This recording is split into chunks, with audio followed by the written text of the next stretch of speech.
Drug-addicted former nurse is sentenced for a crime that caused unbearable pain to dozens of women. The nurse stole drugs and then replaced them with saline solution so the victims did not receive proper anesthesia. 49-year-old Donna Monticone faced up to 5 years in prison for tampering with drugs. Instead, the mother of 3 will serve just 4 weekends behind bars and 3 months home confinement. The Yale Fertility Center, where Monticone used her position as a nurse to remove the powerful painkiller fentanyl from vials and replace it with salt water.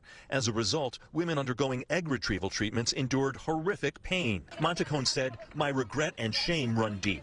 A painful divorce pushing her to drug use." Victims say as a nurse, Monticone was well aware of the physical pain and mental trauma her actions caused. One victim testified, quote, "You kicked us while we were down." I need to talk about the story that was the subject of a podcast that I binged last weekend. The podcast is called The Retrievals, and it's the story of Donna, who was a Connecticut nurse who confessed to switching out vials of fentanyl meant for IVF patients with saline solution. Some patients ended up enduring their egg retrieval procedures with no pain management. Their stories led to a discussion of not only this nurse and her motivation for diverting the fentanyl, but also how could this even happen at a medical facility as prestigious as the Yale Fertility Center? Not only is it unthinkable that a nurse could steal medication so brazenly, but how did patients' complaints of excruciating pain go seemingly ignored? Was the punishment for the nurse just? We have a lot to talk about. Let's get into today's video.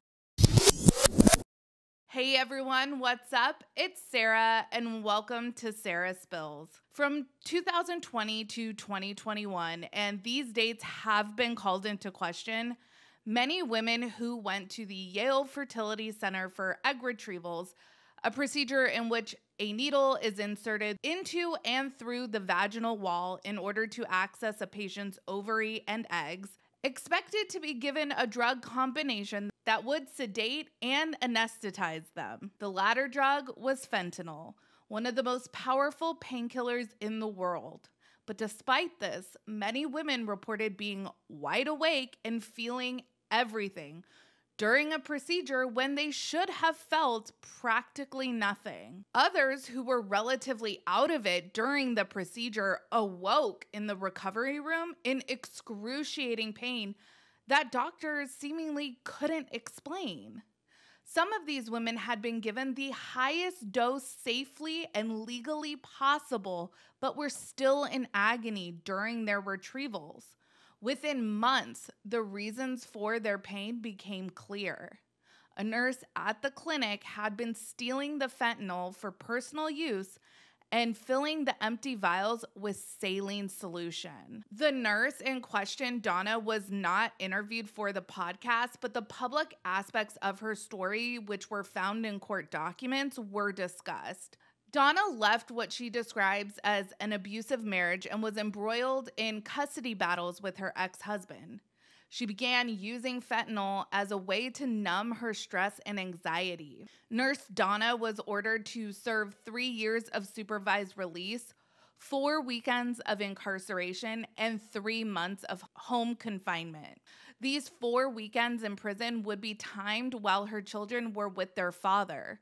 She would be released on time to resume her parenting duties. For a lot of Donna's victims, this felt like a very light sentence compared to their pain. But the bigger question is, what sentence would have felt just to the patients? After Donna's trial, Yale would face lawsuits by 68 plaintiffs. The institution failed to put safeguards in place against drug diversion, which made it easy for Donna to do what she did. Additionally, Yale had plenty of evidence to suspect drug diversion might be a source of their patients' pain.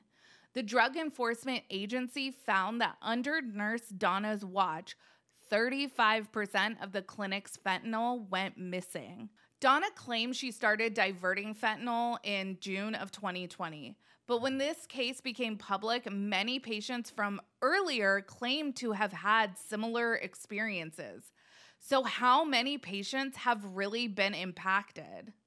Accounting for drugs was done so poorly at the Yale clinic that many other drugs, besides fentanyl, went missing under Donna's watch. After she was discovered, the Drug Enforcement Agency conducted an audit that showed the clinic was missing 6% of their ketamine, 24% of their midazolam, and 35% of their fentanyl. Once the crime was discovered, one staffer says that the response was primarily about protecting Yale rather than expressing concern for the patients. My question was, how could this happen for so long?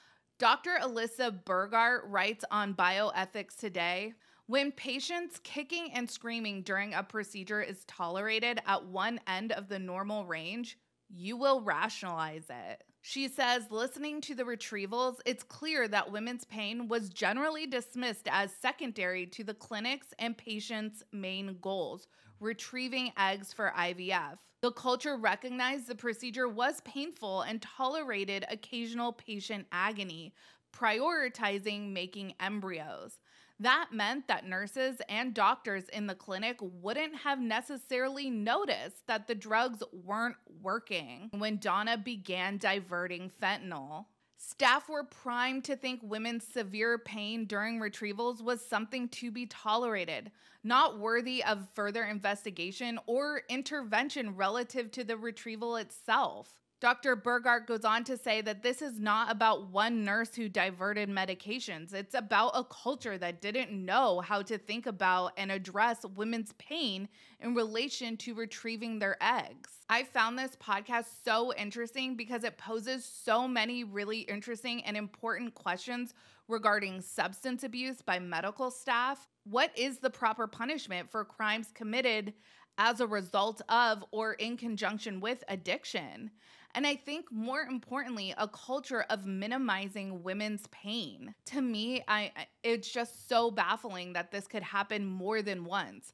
How could multiple women report excruciating pain during a medical procedure and the facility not investigate every possible avenue to ensure that the procedure was being performed properly and safely? According to the very last episode of the podcast, Donna did end up getting her nurse's license back. Shocking, I know.